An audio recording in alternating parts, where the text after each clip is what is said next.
പ്രതിപക്ഷ നേതാവിന്റെ സംവാദ ക്ഷണത്തിന് മറുപടിയുമായി മുഖ്യമന്ത്രി. താൻ ഉന്നയിച്ച ചോദ്യങ്ങൾക്ക് ഉത്തരമില്ല, എന്തിനേയും എതിർക്കുക എന്നത് നയമായി സ്വീകരിച്ചവരാണ് പ്രതിപക്ഷം. പ്രതിപക്ഷം നശീകരണ പക്ഷമെന്ന് സ്വയം കരുതുന്നു എന്ന് മുഖ്യമന്ത്രി ഫേസ്ബുക്കിൽ കുറിച്ചു. ലൈഫ് മിഷൻ അടക്കമുള്ള വിഷയങ്ങളിൽ പ്രതിപക്ഷത്തിന്റെ മറുപടി പ്രതീക്ഷിക്കുന്നു എന്നും മുഖ്യമന്ത്രി പറയുന്നുണ്ട്. ഉമേഷ് ബാലകൃഷ്ണനാണ് വിവരങ്ങളുമായി തിരുവനന്തപുരത്ത് നിന്ന് ചേരുന്നത്. ഉമേഷ്, വളരെ സജീവമായ ഒരു വികസന ചർച്ചയ്ക്ക് തുടക്കം കുറിക്കുകയാണോ പ്രതിപക്ഷ നേതാവും മുഖ്യമന്ത്രിയും എന്നൊരു സംശയമുണ്ട്. അത് വികസന വിഷയങ്ങളിൽ അടക്കം ചർച്ചയ്ക്ക് തയ്യാറാണെന്ന് പ്രതിപക്ഷ നേതാവ് പറയുന്നു. എന്നാൽ ഇതാ ഈ വിഷയങ്ങളിൽ, ലൈഫ് മിഷൻ ഉൾപ്പെടെയുള്ള വിഷയങ്ങളിൽ പ്രതിപക്ഷത്തിന്റെ നിലപാട് എന്താണ് എന്ന് മുഖ്യമന്ത്രി ചോദിക്കുന്നു. അങ്ങനെ ആ വിഷയത്തിൽ വീണ്ടും മുഖ്യമന്ത്രി ചില കാര്യങ്ങൾ പ്രതിപക്ഷത്തെ ഓർമ്മിപ്പിക്കുകയും ചില വിഷയങ്ങൾ ഉന്നയിക്കുകയും ചെയ്യുന്നുണ്ട് മറുപടിക്കായി, അല്ലേ?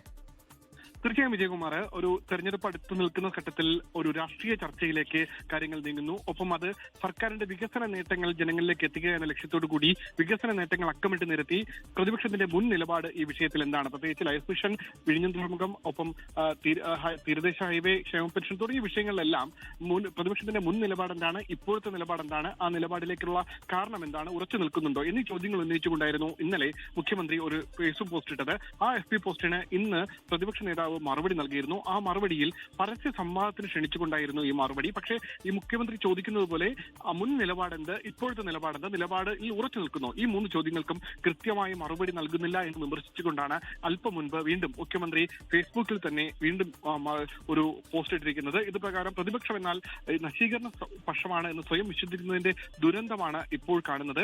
എന്തിനും ഏതിനും എതിർക്കുക എന്ന നയമാണ് പ്രതിപക്ഷം സ്വീകരിക്കുന്നത്. ഓരോ വിഷയത്തിലും സ്വീകരിച്ച നിലപാടുകൾ പിന്നീട് ന്യായീകരിക്കാൻ കഴിയുന്നില്ല എന്നത് പ്രതിപക്ഷത്തിന്റെ പോരായ്മയാണ്.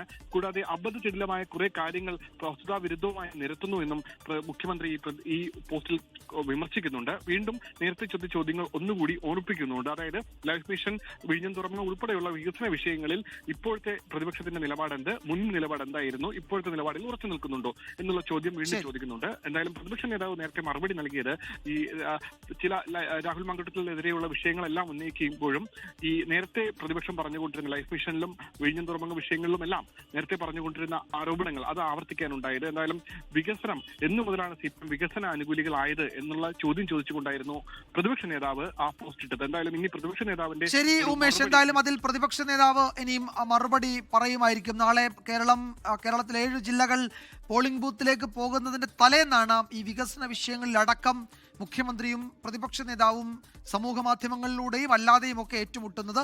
മുഖ്യമന്ത്രി ഇപ്പോൾ ഉന്നയിച്ച വിഷയങ്ങളിൽ എന്താണ് പ്രതിപക്ഷ നേതാവ് പറയാൻ പോകുന്നതെന്ന് ഒരുപക്ഷെ നാളെ രാവിലെ ആയിരിക്കും കേരളം കാണുക. അതിലൊരു പ്രതികരണം നമ്മൾ പ്രതീക്ഷിക്കുകയും ചെയ്യുന്നു. ഉമേഷ് ബാലകൃഷ്ണനാണ് വിശദാംശങ്ങൾ നൽകിയത്. ലോകത്തെവിടെയായാലും ഏത് സമയത്തും 24 വാർത്തകളും ഓഗ്മെന്റഡ് റിയാലിറ്റി പാക്കേജുകളും എക്സ്പ്ലെയിനറുകളും വിശദമായി കാണാൻ ഞങ്ങളുടെ YouTube ചാനൽ നിങ്ങൾക്ക് സബ്സ്ക്രൈബ് ചെയ്യാം.